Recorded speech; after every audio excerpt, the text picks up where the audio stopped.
What's going on, y'all? It's Cone back here again today with another video, and today I want to talk for a little bit about LaMelo Ball and the Charlotte Hornets.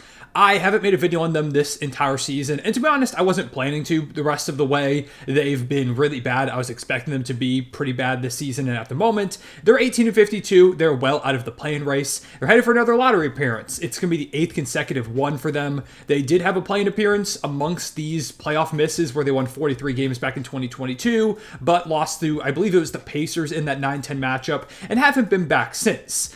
I do think a lottery appearance is good for them right now. They're clearly still a ways away from being a competitive team, and adding an extra young core piece, potentially with a top 5 pick in this draft, definitely won't hurt, especially because whoever they draft this year, assuming they do take someone and don't trade the pick, is going to be joining a pretty interesting young core already in place here in Charlotte. There's some real star potential with a number of players on this team, and one of those core guys is Brandon Miller. He has had a phenomenal rookie season, a lock to make all-rookie first team, and if Chet and Wemby weren't having two of the greatest rookie seasons ever, Brandon Miller in most years would be right up there at the top of the conversation to win Rookie of the Year. 17 points per game, 4.3 boards, and 2.4 assists, shooting 44% from the field and 37.3% from deep, while playing some pretty solid defense. He's had some amazing flashes of shot making, shot creation, finishing around the rim, knocking down outside shots. Last game he had a 30-piece, which it feels like he's had a number of times here in the second half of the season. Brandon Miller's been fantastic. I was someone who's a bit more of a Scoot fan going into the draft, and Brandon Miller has shown exactly why so many people did like the pick for Charlotte, taking him with the number 2 overall selection. There are some people that will tell you that Brandon Miller is the guy going forward for the Hornets, and if you believe that, I don't blame you. That's how good he's been. Mark Williams is someone that I really liked a lot going into this season after a pretty solid rookie year, and he's shown a lot of the potential when he is on the court. Unfortunately, hasn't been out there a lot, has played just 19 games this season, but in those games, he was a high-level defensive big, a great play finisher, rim protector, put up about 13 points per game with 10 boards, over a block per contest, 65% shooting from the field. He and LaMelo, as well as the rest of the guys on this young team, were really building a lot of chemistry. If he can get back out there, I think he's one of the most interesting young centers in the entire league.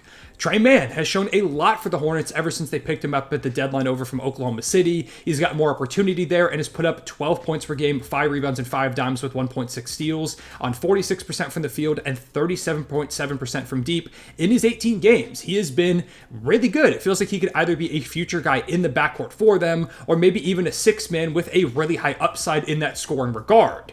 Nick Richards has had some really solid run for them this season, especially in the absence of Mark Williams. Grant Williams has been pretty solid for the Hornets since coming over. Even Poku has had some pretty good minutes also coming over from Oklahoma City. It's not the best young core in hoops. There are teams that would take over them, but I do think they're building something really intriguing over there. They have a lot of potential, especially if they do add one of these top picks this upcoming draft. And that's all while hardly talking about the most important part of the equation to them in LaMelo Ball. He went 3rd overall to the Hornets back in the 2020 draft and had an amazing rookie season, winning Rookie of the Year over Anthony Edwards, despite playing only about 60 games. By year 2, he was already making his first All-Star appearance. He was dropping 20 points per game, 7 rebounds, and 8 dimes a night, 1.6 steals, shooting 39% from deep. He was getting in the passing lanes, knocking down logo shots, creating a lot of his own offense as well as the offense for the whole team. Some of the most absurd passes you'll ever see from a young playmaker. He just has that vision to him.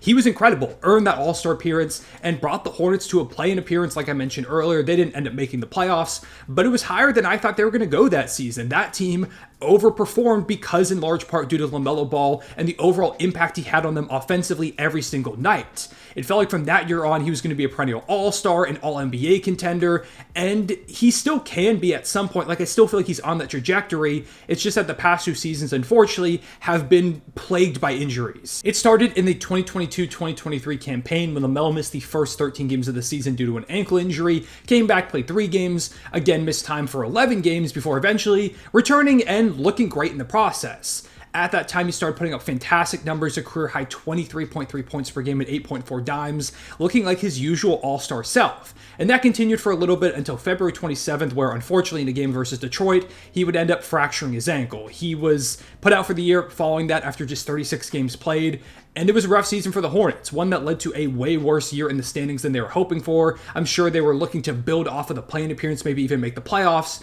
but instead fell all the way down towards the bottom of the standings, although it probably worked out in the long long run because it got them Brandon Miller, who again is killing it this season. And now with Miller in the fold alongside other young guys like LaMelo Ball, Mark Williams, veterans like Terry Rozier, Gordon Hayward, it seemed like the Hornets could build off of last year. I didn't have them as a playing team, definitely not a playoff team, but it felt like it could definitely be a better season than the one they showed the year prior.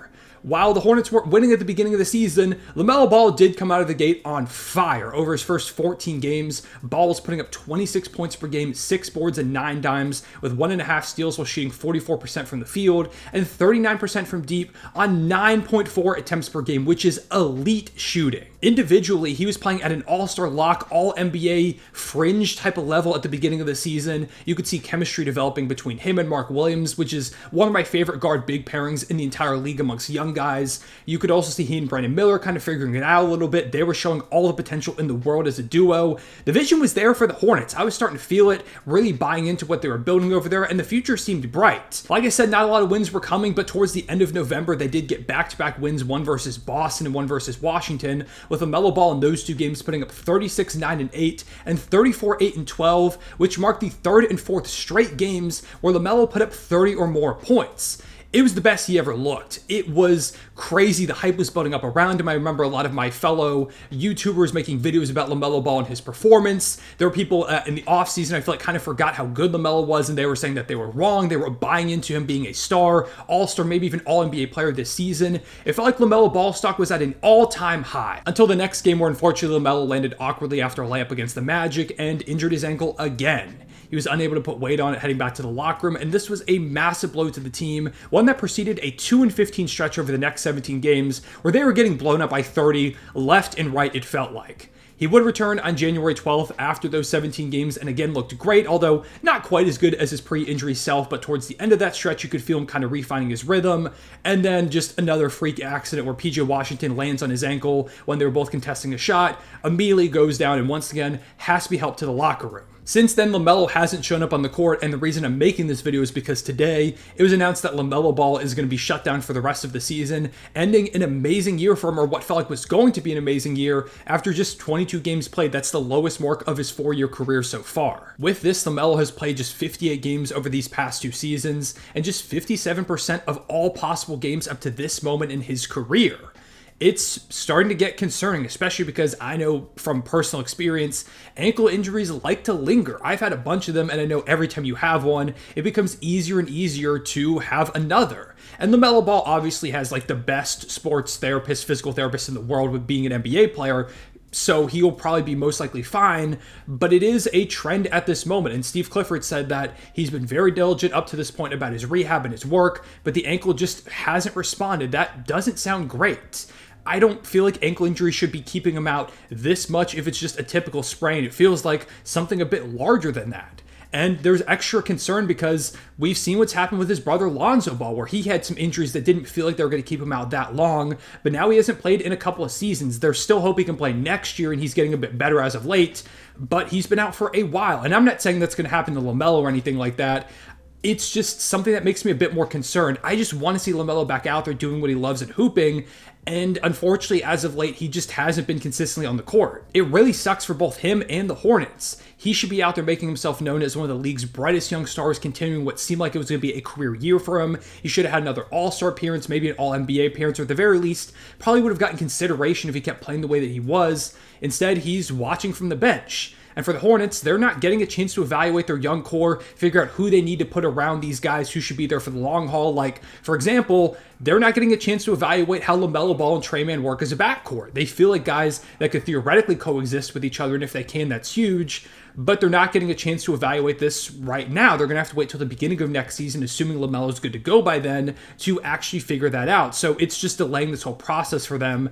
And if this ankle injury trend continues, it makes the Hornets' future suddenly a lot more up in the air. Like, Brandon Miller's amazing and feels like he can be a future all-star. Mark Williams is fantastic too. If he can get on the court, that's big for them. But LaMelo Ball is the franchise guy. He is the player that they signed to a max contract for good reason. He made an All-Star game in his second season, probably would have had a couple more appearances if he was on the court. This year was the best season of his career. He was playing the best hoops we've ever seen from him, and the injuries just keep popping up. It's really unfortunate. I hate to see it. I hate how injuries have kind of ravaged this Hornets young core as of late, with LaMelo Ball being the biggest recipient. I'm keeping my fingers crossed that this is just a beginning of his career thing. Like Steph Curry had a bunch of ankle injuries at the beginning of his career, eventually kind of figured it out, and now you see where he's at. I'm hoping we can see something similar with LaMelo, where this offseason they figure out, okay, how do we avoid these for the most part going forward? He's able to get back on the court and do the same stuff he was doing this year, next season. And if he can get out there, again, he, Brandon Miller, Mark Williams, whoever they get in this upcoming draft,